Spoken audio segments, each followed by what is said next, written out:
नमस्कार। आज जो मैं आपको कथा सुनाने जा रही हूँ उसका नाम है निमित्त होने का घमंड कैसा? जी हाँ। तो अक्सर हमने ये सुना होगा ना कि जब भी कोई भंडारे से भोजन करवाता है या भंडारा करवाता है तो कहता है कि जी हमने ये बाँटा, हमने वो दान किया। और हम अक्सर ऐसा कहते हैं और मानते हैं कि भई ये सब हम ही कर रहे हैं। तो इसी से संबंधित एक अविस्मरणीय कथा है, आइए सुनें। निमित्त होने का घमंड कैसा? जी हाँ। कहते हैं कि एक बार एक लकड़हारा था।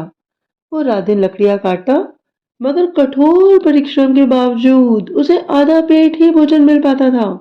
एक दिन ना उसकी मुलाकात एक साधु से हुई। तो लकड़हारे ने साधु से कहा कि हे साधु महाराज, आप जब भी भगवान से मिले ना तो मेरी एक फरियाद उनके सामने रखिएगा और ये पूछेगा कि भाई मेरे कष्ट का कारण क्या है। तो साधु ने कहा कि अरे भाई, तुम्हें कौन सा कष्ट है? तो लकड़हारे ने कहा कि मैं इतनी मेहनत करता हूँ, मुझे आधा पेट ही खाना मिलता है। तो साधु ने कहा ठीक है, यदि मुझे भगवान मिलेंगे तो मैं ज़रूर तुम्हारी बात करूँगा।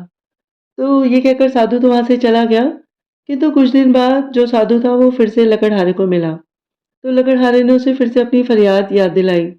तो साधु ने कहा कि अरे भाई, भगवान ने ये बताया है कि लकड़हारे तुम्हारी उम्र जो है ना वो बस 60 वर्ष ही है।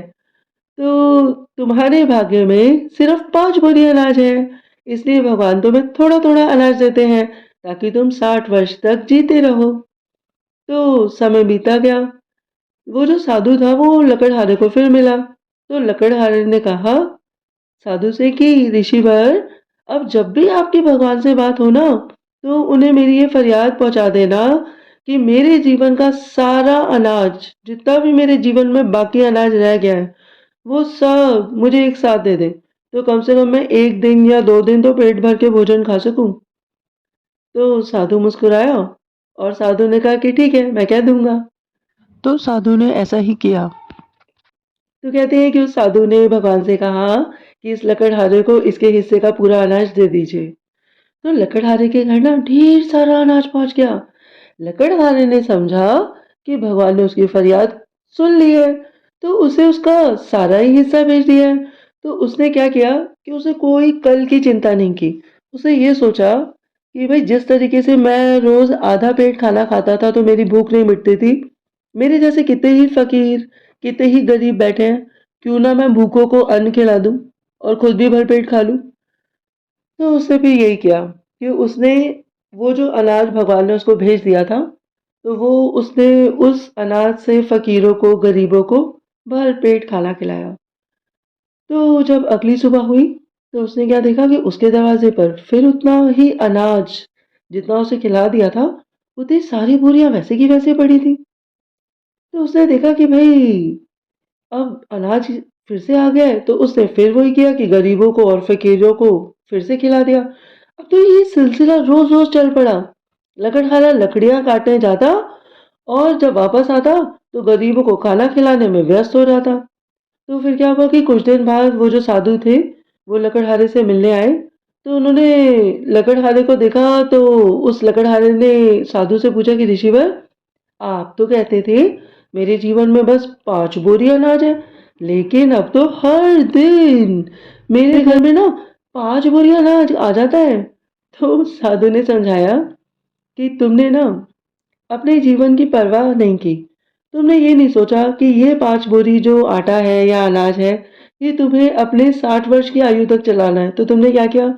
तुमने दूसरों की चिंता की और उस अनाज को दूसरों को खिलाया, दूसरे गरीबों को, फ़कीरों को उनकी भूख मिटाई। तो इसलिए भगवान ने क्या किया कि तुम्हें उन गरीबों के हिस्से का अनाज तुम्हें ही दे दिया, क्योंकि तुम निमित्त बने, तुम साधन बने उन्हें खिलाने के, है ना?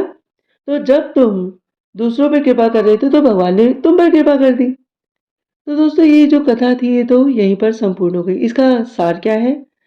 कहते हैं कि किसी को कुछ भी देने की शक्ति हम में नहीं है। तो हम जब देते हैं किसी को तो ये सोचते हैं कि भाई ये तो हम दे रहे हैं, किंतु हम केवल और केवल साधन हैं, हम तो निमित्त मात्र हैं। तो दान, वस्तु, ज्ञान, यहाँ तक कि अपने बच्चों को भी यदि हम कुछ देते हैं या दिलाते हैं, तो यदि हम ये सोच रहे हैं कि भाई ये तो मैं कर रहा हूँ या मैं कर रही हूँ, मैं दे रहा हूँ, मैं दे रही हूँ, तो ये हम नहीं कर रहे हैं, हम केवल और केवल निमित्त हैं, हम उसे देने का एक साधन है। तो वास्तविकता ये होती है कि वो जो हम उन्हें दे रहे हैं वो उनका अपना है और हम सिर्फ परमात्मा की तरफ से एक मात्र निमित्त है ना?